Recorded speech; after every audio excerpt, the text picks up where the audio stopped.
kids, putting their kids in cages. We saw that. Now we're seeing how they're treating Somalians. Sure, maybe next they might move on to Nigerians. Maybe tomorrow they might move on to Ethiopians. As of right now, yes, there's a lot of hate and everything going on, but that's because they're trying to crumble this country. They're trying to get us all fighting. Maybe they do want a civil war. Because remember when Charlie Kirk got shot? One of those guys from the Turning Point USA or whatever, or Project 2020, I don't know. He was saying like, "Oh, you will never. We come from powerful people. You come from nothing." Like they're trying to cause a war. They're trying to cause this country to collapse into shreds and everything. So I'm not really surprised when I see all these Islamophobic comments because I saw the black fatigue videos. You know, I always see this stuff. So I'm just desensitized because I know that there are nations that are working to destabilize this country and to cause us to fight and to destroy this nation. So it's all a part of Yeah, a a lot of giant this scheme. actually comes from a Russian propaganda factory. There was a CNN report on this, which is funny because it's related to me, right? It's funny, the kind of things that I find myself in. So CNN did a report in Ghana about how Ghanaians were setting up Russian labs. I don't know if you ever heard that story, but there were Ghanaians that were setting up Russian labs during COVID to stoke all these like riots, like the George Floyd riots and all that stuff. They were like building up the rage, right? Yeah, it was And propaganda. I actually did propaganda. catch that segment, which was That funny. They actually guy, interviewed a guy there. It was fake. The whole thing the, was fake. But so carry on. the guy that they went to his house and CNN tried to ask him questions and he didn't respond. That little short guy. Yeah. He's a nephew of mine, direct nephew. I kid you not. Thousands of miles from the frosty streets of St. Petersburg, this is a new hub for Russia's infamous trolls. A CNN investigation has found that Accra, Ghana was the launch pad for an online operation to stoke racial tensions and stir up social unrest in the U.S. ahead of the 2020 election. On Twitter, Facebook, and Instagram, hundreds of accounts churned out posts about issues such as racism and police brutality in the U.S.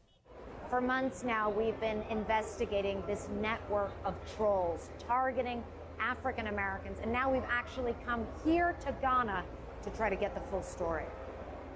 In the run-up to our journey, we had discovered that all of the accounts were connected to an NGO called Eliminating Barriers for the Liberation of Africa, known as EBLA or EBLA. Looking at the website, it was clear something was off. Parts of it still had dummy text. It was impossible to make an actual donation. And most mysteriously, one of the photographs had a Russian file name.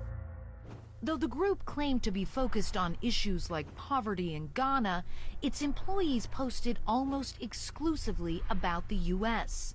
Some used incendiary language. America's descent into a fascist police state continues. Someone needs to take that senator out. Often they posted on real U.S. groups, an attempt to gain legitimacy and build an audience. Many even implied they were in America. We all are sick and tired of the violence that's taking place in our communities. In reality, they were here, in a nondescript house on the outskirts of Ghana's capital. This is the compound where the operation has been based. There's no sign for an NGO. We're about an hour outside of the city, and you can see this is a very secluded residential area. And people here have been telling us that about 3 weeks ago, Ghanaian security services showed up here, raided the building, and no one's been back since. Sources in Ghana's national security tell CNN that all of EBLA's funding came from Russia. After the raid, the accounts went quiet for a few days. Then on Instagram, the group changed their handle names and started posting again. We're heading out now to meet one of the EBLA employees. They don't actually know the CNN is coming to this meeting, but we're desperately hoping they might be able to give us some more information about how the NGO works and who might be behind it. After some discussion about their safety, the employee agrees to talk to us, provided we keep her identity hidden. We sit down in a secure location. She tells us she was hired in September of 2019 and had no idea she would be working as a Russian troll. Tell me more about your training. So we were trained to use relevant hashtags. So if I'm posting about Black Lives Matter, I shouldn't add a hashtag about probably Beyonce. The 16 employees were each given different areas to focus on: racism, police brutality, feminism. Initially, your success is measured by the number of people you reach. But most importantly, you have to get followers, all right? The tactics are strikingly similar to those used by Russia's Internet Research Agency, known as the IRA, ahead of the U.S. presidential election in 2016. The aim? To pit Americans against each other and create mistrust of the political system. Run by Yevgeny Prigozhin, a close associate of President Putin, the IRA was later sanctioned by the U.S. This time, the Russians appear to be outsourcing some of their troll networks, offering plausible deniability. The employee tells us her boss was a South African who called himself Mr. Amara.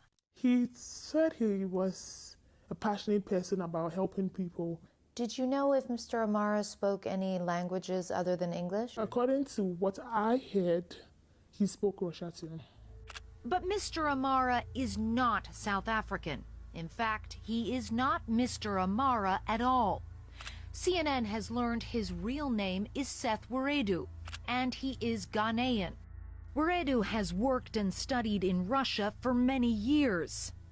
Months after starting the Ghana operation, he opened a second branch in Nigeria. In January of this year, EBLA even posted a job on LinkedIn in Charleston, South Carolina. The raid by Ghana's security services did not stop Weredu. On our last day in Accra, we find out that he has organized a secret meeting of employees on a university campus. He tells them to create more accounts and promises they will get paid soon. As the meeting finishes, we approach him wearing a hidden camera and greet him in Russian. Извините, подождите, пожалуйста. Здравствуйте. Seth. Hi. Yeah. My name's Clarissa Ward. I work for CNN. Hi. Hey, How are you? I'm fine. I just had a couple of questions for you about EBLA Okay. and why you posted this job in the U.S. in Charleston, South Carolina. Oh, but it's actually so strange for someone to come and ask me about EBLA right now. So I don't know how much I can be of help to you. You're aware that there's a presidential election in November. No. You're not aware I of know, that? I know there's one in Ghana. How long have you been working for the IRA, for the troll factory What toll factory? in St. Petersburg, Russia? So, Well, I don't know what IRA is, so I can't say that I'm working for IRA. so why do you call yourself Mr. Amara and say that you're South African? I just think it's my own personal something. Everyone can call themselves anything that they want. Anyone can transform it into whatever they want. Yeah, I'm protected by God. okay. I'm doing this for him. I'm doing this for my own people. So But you're actually doing it for Russia, that's a so big statement you to might make want to right explain to God that there was a mix-up. He repeatedly denies running a Russian troll factory, and with that, our conversation ends. Look, here he comes. Moments later, we see Weredu drive off in a red Mercedes. Wherever his money comes from, he seems to be doing well. The room where EBLA's trolls once sat now stands empty.